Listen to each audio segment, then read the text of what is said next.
जो व्यक्ति यहाँ पर हैं बाहर से बुलाए गए हैं, आप लोग जो है किस कार्य से यहाँ आए, तो उनके द्वारा बताया गया हमारे लिए कि हम लोग को सूचना दी गई थी कि इस बीमारी के इलाज के लिए यहाँ डॉक्टर आए हुए हैं या इस प्रकार से यहाँ इलाज हो रहा है।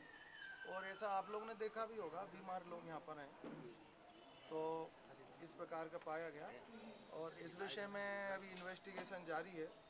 जो हमारे थाना प्रभारी मिस्टर चौहान हैं, उनके द्वारा बयान कराए जा रहे हैं और उसके बाद बयान के पश्चात इस पर उचित कार्रवाई। ज़्यादातर लोगों से ये बात सामने आई है सर कि उनको ये कहा गया था कि यहाँ पे चंगई सभा करके प्रार्थना के द्वारा ठीक कर दिया जाएगा और वो ठीक भी हो गए। ज़्यादातर लोगों द्वारा कहा जा रहा है चमत्कार के द्वारा ठीक किए गए। तो ये चमत्कारों के द्वारा ठीक किया जाने का जो प्रचार है, क्या ये उचित है या ये अवैध है? अब ये कस्टम चली आ रही है, उसके आधार पर उन्होंने बयान दिया होगा। कानूनी रूप में क्या उचित है कि चमत्कार के नाम पर ठीक करना बीमारी और सभा करना? वो ये तक कह रहे हैं कि वो इलाज करा चुके हैं अस्पतालों। हाँ, कानूनी रूप में तो ये है कि डॉक्टर के पास जाना चाहिए इलाज कराने के लिए यदि कोई डॉक्टर है। लेकिन ये अपने यहाँ जो कस्टम चल रही है, रूढ़ी चल रही है, कोई व्यक्ति जो है पुरातन पंथी है और यदि वो आता है तो वो अपनी भावना के साथ आता है। आपने अभी कहा कि इसके आगे ये भी कह रहे हैं वो लोग कि चूंकि वो ठीक हो गए इसलिए वो अपने देवी देवताओं पे विश्वास नहीं रखते और प्रभु यीशु पे विश्वास रखने लग गए। तो क्या ये धर्मांतरण जैसा मामला आपको लग रहा है कि नहीं लग रहा? ये जो है बयान में सामने आएगा। जो इन्वेस्टिगेशन ऑफिसर बयान कर रहे हैं उनके बयान को अंकित किया जा रहा है, अभी लगातार चल रहा है। उनके बयान के आधार पर जो भी होगा उचित कार्रवाई। कौन लोग आए थे यहाँ इस प्रार्थना सभा के अंदर?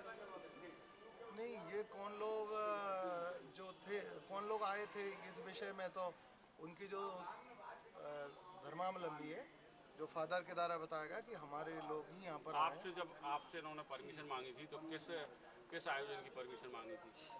ये क्रिसमस के आयोजन में जो इन्होंने अनुमति मांगी थी इनके पर्व के विषय में।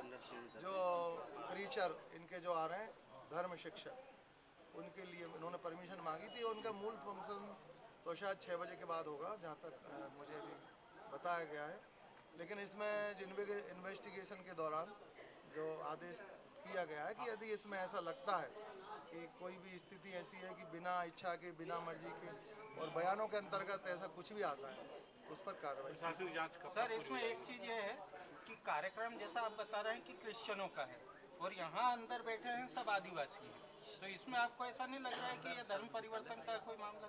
नहीं, ये लगने पे धर्म शिक्षक जब आते हैं तो किसी के लिए मना तो नहीं किया जा सकता। यदि कोई उसमें सभा में आता है, इकट्ठा करके यहाँ लेके आया गया है, ये स्पष्ट हो रहा है कि नहीं हो रहा? नहीं, अब ये निरंतर बयान चल रहे हैं, उससे पता चलेगा कि क्या होगा। कार्रवाई पूरी की जाएगी। यदि कुछ ऐसा लगता है, उसमें और भी कई कार्यक्रम है, लेकिन जो बताया गया कि यदि सूचना मिले तुरंत 5 मिनट के अंदर हमारा सारा अमला आया है। और निश्चित रूप से अगर हमको लगता है कि कोई दबाव वाला कार्यक्रम है या गलत तरीके से किया जा रहा है और बयान में ऐसा सिद्ध होता है तो हम प्राथमिकी दर्ज कर उस पर कार्रवाई करें। धन्यवाद।